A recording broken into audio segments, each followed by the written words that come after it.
Guys, and welcome back to another episode of Fit and Focus for Remote Work and Digital Nomad podcast.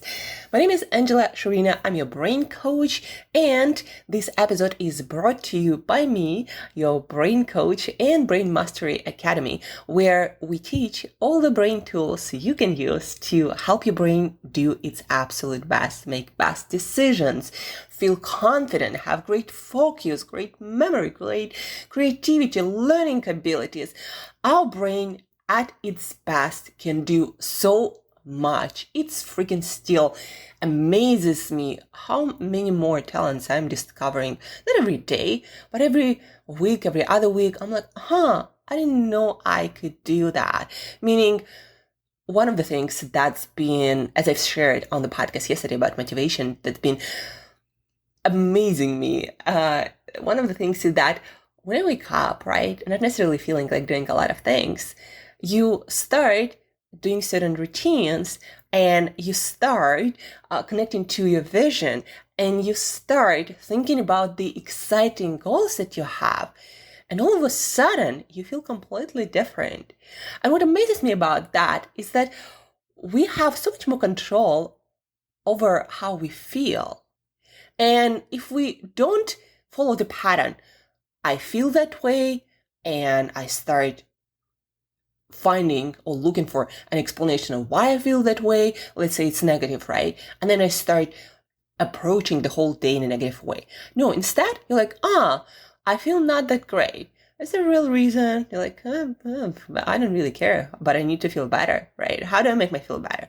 I connect to my visions, I connect to my goals, I connect to the things that I can do that are in my control, to my progress that I've already done. I go to exercise, see light, etc.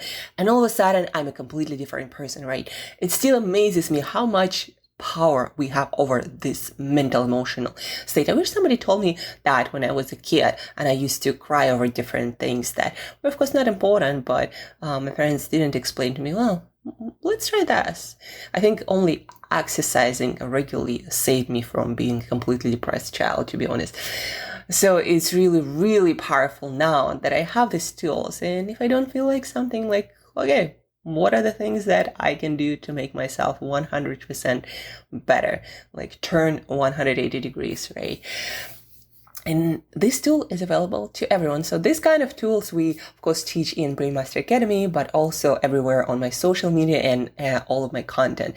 This idea of that we are in much more control over what our brain does, what thoughts we have, what feelings we have, and ultimately what we do in life and how our life ends up to be. Today, the main body of the podcast is going to be really short and to the point of burnout. Guys, we talked quite a few times on this podcast about burnout. And today I wanted to emphasize this idea that burnout, the general term is over the failure of any machine or mechanism, right, an organism to function due to overuse. In engineering terms, it's when you use some electrical device and there are some components that basically fry out because there was too much usage, there was too much voltage, etc. I'm not a mechanical engineer or anything like that, but that's what I, read about on the internet in dictionaries.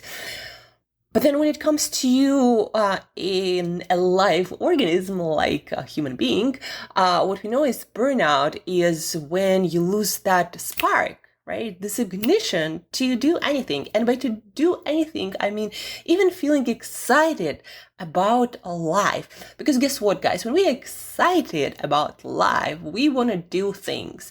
But burnout is this life insurance mechanism that wants us to not do a lot because it seems that we've been overusing our resources. So burnout is our failure to function because of overuse, because we used our system not in the smartest way, and now our brain thinks that we overextended our resources and burning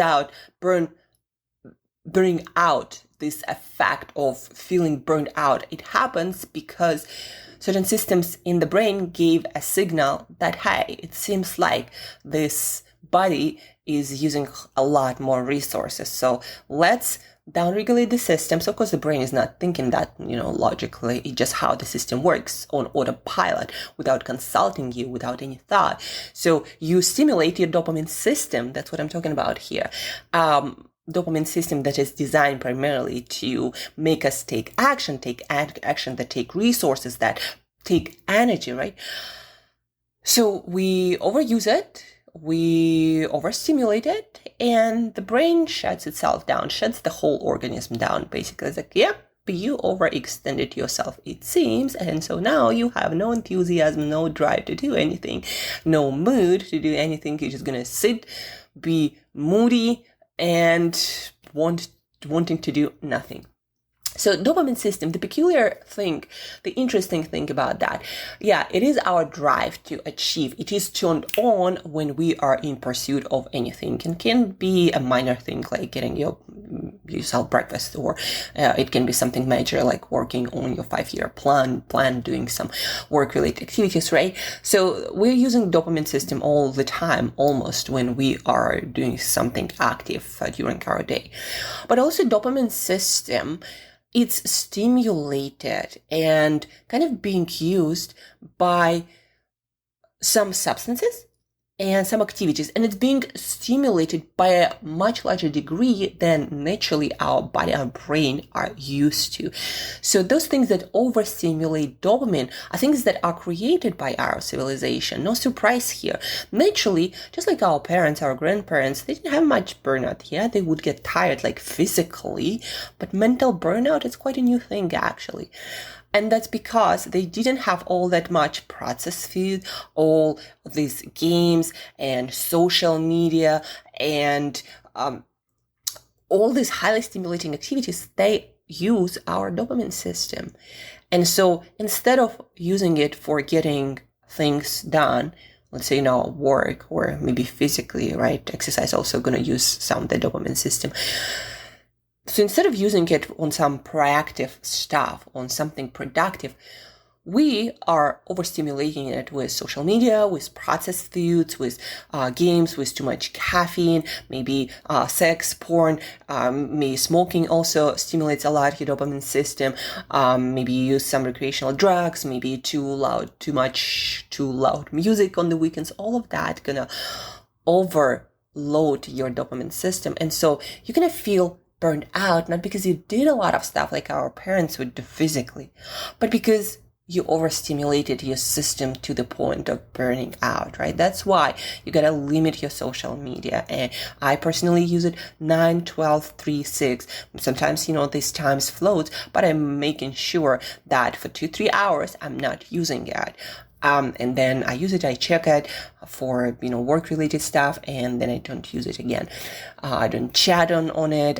My notifications are off, and that's on purpose, guys. And not because it's a fancy thing to do in our coaching circles.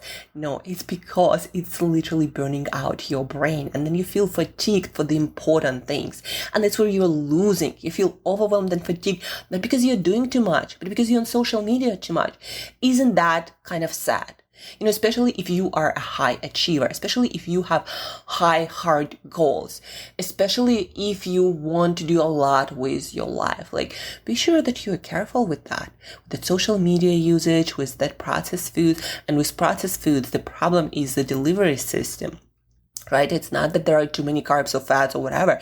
It's because it's processed in a way that make your dopamine also burn out and contributes to that. And then obviously things like gaming, or if you listen to too much loud music, or anything that is super exciting and stimulative. And again, smoking, of course, I'm not even talking about that. That really gets to your dopamine system. So all of that stuff going to contribute in a big way to your burnout. Again, it's not that we are doing that much stuff that our parents, our grandparents did. It's just the stuff that we do, it has so much more effect on our dopamine system. And that's why we all are often burned out. So be really careful with using your social media, with eating processed foods, with added sugars, with all kinds of, exciting and stimulative stuff, because it is contributing to your dopamine burnout and you not being able to do more productive stuff. It might even be contributing to you not wanting to go to the gym. It's like, I don't have any motivation. Well, maybe you spend it all on your junk food and social media overuse habits, right? So make sure that you're very careful with social media and with your eating habits. But then also, of course, if you use too much caffeine, if you use nicotine, if you do loud music, a lot of it, right? Also very kind of noise and loud music hard on the dopamine system. Then games and porn, all of that stuff also is hard on your dopamine system. So make sure you're not using your dopamine system on useless stuff, and you use it on something more productive that will add to your life. And that's about it, guys. And if you have any questions, because this is quite a complex topic and a lot of people don't really understand how it works. And we, not me specifically, because I'm not a neuroscience researcher, but neuroscience researchers, even they don't exactly understand how it all works, but we have a much better idea. And we know that there are stimulants that overuse our dopamine system, and then it is contributing to us losing our motivation, to us losing excitement for life, losing good mood. All of that is about burning out our dopamine system, and that's what truly burnout is. And World Health Organization, on their website, they say burnout is only a work-related phenomena. And I'm like, how is that possible? How is a person can be burnout at work and can be a different person at home? Maybe that's not what they meant, but burnout is a whole body experience, right? When you're burned out for work, you are as equally burned out for life. Burnout does not just happen for work. It happens for your whole life. And if you want to recover from burnout, then what you're going to do is not just take some rest, maybe, yes, take some days off from work, but also make sure that you're not using your social media. If you can't go cold turkey, then limit it dramatically. You don't overuse junk food. You don't do too much stimulating stuff, games, porn, loud music, nicotine, too much caffeine, right? Ideally, if you want to restore your dopamine really fast, but also kind of in a sucky way, you'd want to remove your social media, remove all junk food, remove all TV, all porn, and kind of just spend time in nature, maybe even do fasting, because that improves your dopamine system and helps it to recover faster, right? At first, it's going to suck a lot, but you're going to restore the dopamine system much faster, and you're going to feel that zest for life much faster as well. And so if you have any questions about dopamine and burnout and how you can recover from it, and most importantly, prevent it from never happening, instead going steady pace towards the destination that you choose in life, right? If you have any questions, feel free to reach out, Angela@brainbreakthroughcoach.com, or on my Instagram. And that's about it, guys.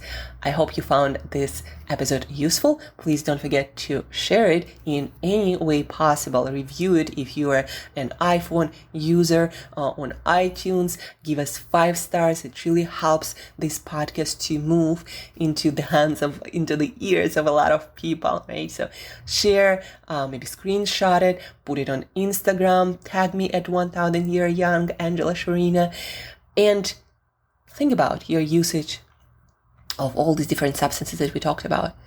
Are you wasting your dopamine for something useless and then not having motivation for the productive stuff, for the stuff that actually matters in your life? Think about that. And till next time, think about that. Think about using your dopamine for the right stuff.